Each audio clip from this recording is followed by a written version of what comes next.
Hey gang, in this video I'm not going to teach you a treatment for hypertension. I'm not a doctor, that's not my place. But what if there was an explanation for high blood pressure that actually made sense? And what if you could do something about it? Everything isn't just hereditary like they tell us. I mean, just because your parents had high blood pressure, that doesn't mean that you have to have high blood pressure. Your parents watched Matlock. You don't watch Matlock, do you? So in this video, you're going to learn possibly one of the most common causes for high blood pressure. Not only is this totally going to make sense to you, by the end of the video, you're going to know that you can do something about it. Let's jump in.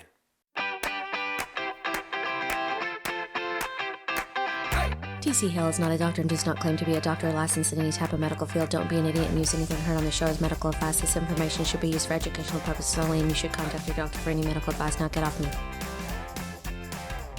Let me know right now down in the comments section what steps you've taken to try to lower your blood pressure. And if something's helped, be sure to put that down there so everybody else can see what's worked well for you.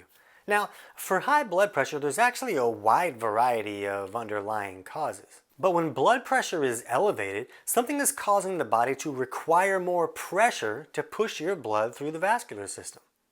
Here's an example. If you're stressed out in your life, or if your body is even stressed out, the body changes the way that it's operating to maximize its ability to survive, to deal with this emergency that is stressing you out. Like if you're running from a lion, the body changes the way that it creates energy, it changes the way that it functions to maximize its ability to run away from this lion. It maximizes your ability to survive. The problem is your body reacts the same way when you're dealing with any stress. When you're stressed, your body thinks that you need to get away from a significant stress. It doesn't know that you're stressed because there's traffic and you're just trying to get home to watch the season finale of The Voice.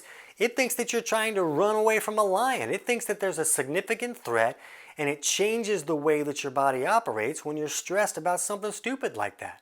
One of the changes that your body can make in this fight or flight state is that it can constrict your vascular system or close it down, which means the body needs to create more pressure to push your blood through the system. This is one way that stress can literally raise your blood pressure. Now, a more common cause for elevated blood pressure is that something in the body is causing the blood to thicken.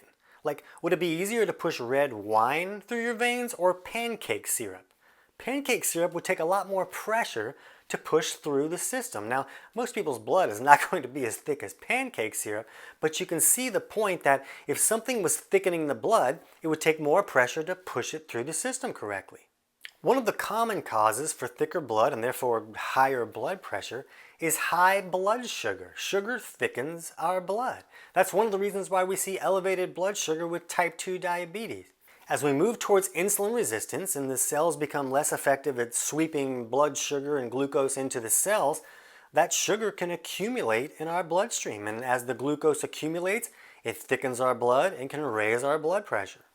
So if you were to test your fasting blood sugar at home and it was over 95, that could be a strong sign that you're starting to lean towards insulin resistance and that blood may be accumulating in the bloodstream and thickening up your blood. When we're looking at blood pressure, we're getting an idea of what's in the blood. So the blood glucose is a part of that formula, but so are things like minerals and nutrients and even protein a little bit. And a really big factor is filth. Now, we hear a lot about kidneys not working optimally when we're talking about somebody having high blood pressure because they're saying that the kidneys are not excreting enough minerals and other junk, and it's all accumulating in the bloodstream and raising the blood pressure. But I want to come back to this in a few minutes because one of the biggest issues that we want to talk about when it comes to thickening the blood and raising blood pressure is filth. So we want to really focus on that in this video. Here's how it works. Most people know that the liver filters out junk and toxins from the body, but what most people don't know is that the liver puts that filth into the bile that it produces. Bile is a soapy substance that helps us digest our food and get all the nutrients out of our food, as well as process our fats that we're eating. Once the liver makes this bile and puts all the filth that it's filtered out into the bile, it sends it down to the gallbladder where it can be stored and concentrated to make it more effective at helping us digest our foods and fats correctly. So once food leaves the stomach, the gallbladder squirts this bile down onto that acidic product that left the stomach, and that helps neutralize and helps us aid in all of our digestive processes.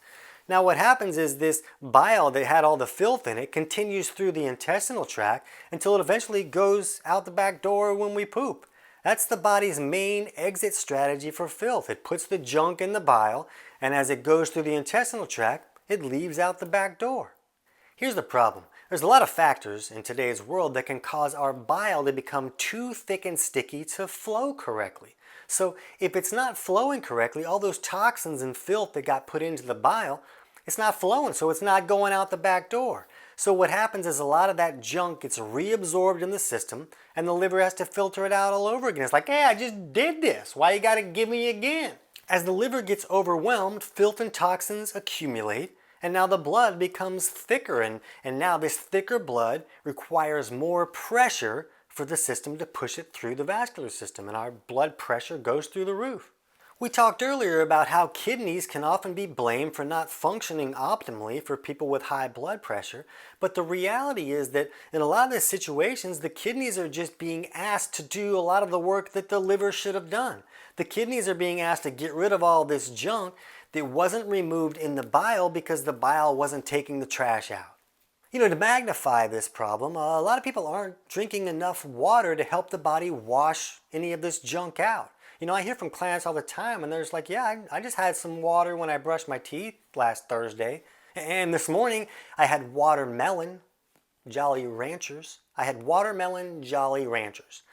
And then I had 12 cups of coffee and that has water in it. So this is not really water. Anytime you're not drinking pure, clean water, you're just adding to the burden. So we need to drink more actual water. But again, the level of water that you need and what you can get away with can be dictated on how well is your bile flowing, and does the liver have the ability to filter junk out and have it actually get taken out the back door. That's the biggest factor. Improving bile flow so the body can actually start taking out the trash can improve high blood pressure so quickly that if a person's taking blood pressure lowering medications, they may need to watch their blood pressure on a daily basis. And if it starts to go too low, work with your doctor to help them make any adjustments that are needed to the medication so the blood pressure doesn't go too low. But you really need to work with your doctor to figure out what's right with you. What's important here is that if you start to make changes to bring down blood pressure naturally, you really need to watch your blood pressure on a daily basis. We have a free online digestion course that walks you through the steps to figure out whether you might be having trouble with your bile flow or not. And it helps you figure out if there's steps that you need to take and what steps might be appropriate for you. We'll put the link to that in the description below. For now, watch our video on 5 ways to improve bile flow to gain insights into steps you can take to ensure your bile is flowing correctly. I can't wait to hear about your results.